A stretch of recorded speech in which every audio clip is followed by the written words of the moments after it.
We've now seen how simplicity, clarity, and elegance each bring its own aspect of beauty to writing.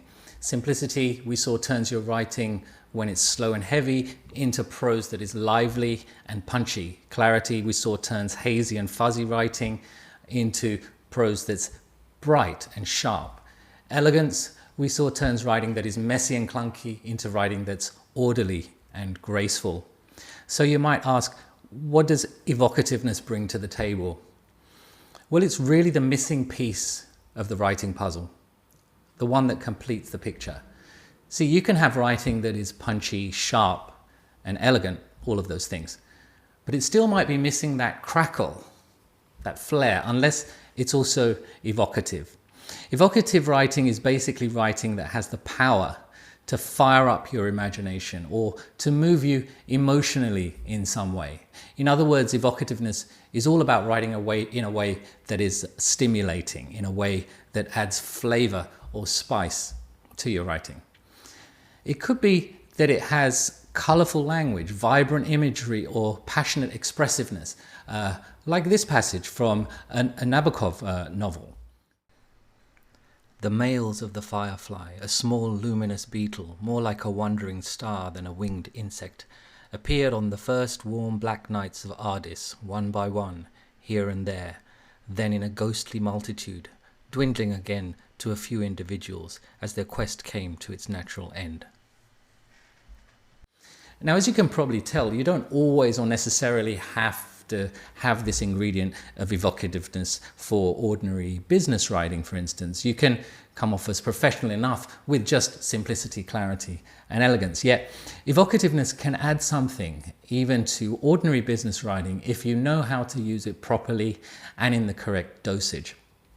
See, when I presented the three ingredients of simplicity, clarity, and elegance in the first edition of this course, people would ask me, but Shani, doesn't writing very simply just make your writing boring? Or what if I avoid fancy words? Won't that make my writing dry and lifeless? Or do you mean that I shouldn't bother about improving my vocabulary if plain words are always better? I felt that to answer those very reasonable sorts of questions adequately, I needed to bring the concept of evocativeness front and center to any understanding of high quality writing. And that's the main reason why I recreated this course to add this section in, because I felt it would complete the picture and answer all those extra questions that students were having. So let me begin to explain to you the concept of evocativeness. A quick story. I remember once as a university student picking up a copy of Milan Kundera's novel, The Unbearable Lightness of Being. I recall seeing a quote about the book on its front cover, and it was from another well-known fiction writer called Ian McEwan. And the quote read simply, "A dark and brilliant achievement," which was a quote about the book. I remember thinking that the sentence was itself, on the face of it, a bit off, because I can understand what a brilliant achievement is, but I don't know what a dark achievement is. So he said, a dark and brilliant achievement.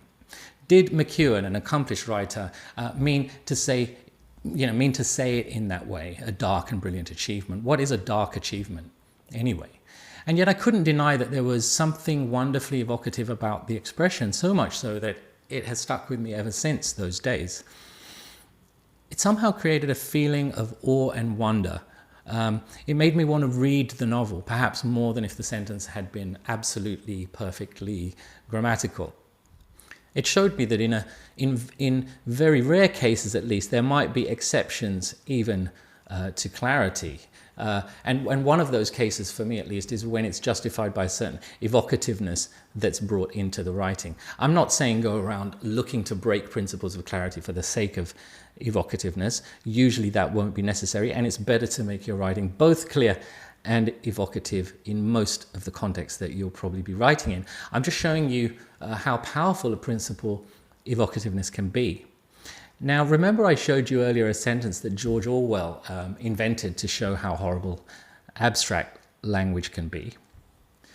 Objective considerations of contemporary phenomenon compel the conclusion that success or failure in competitive activities exhibits no tendency to be commensurate with innate capacity, but that a considerable element of the unpredictable must invariably be taken into account. Well, this was the original source that he invented it from.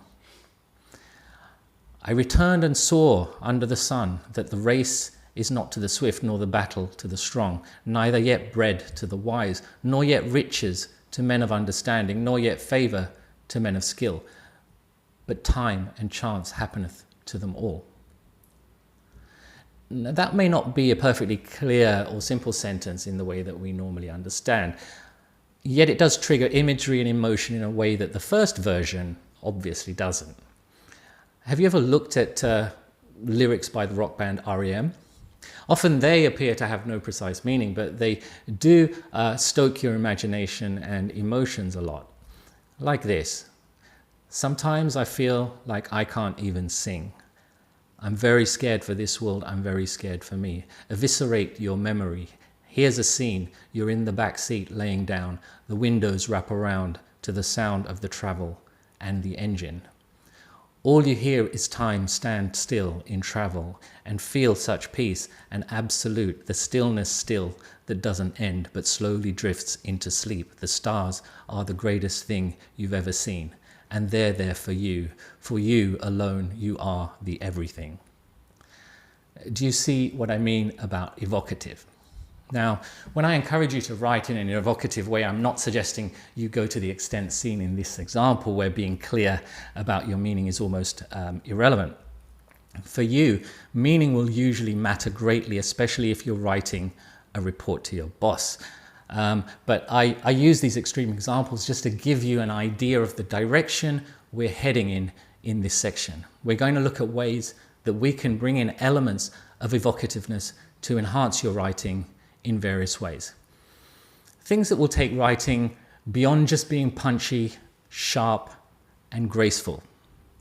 Things that make it captivating. And that right there is the beauty of evocativeness.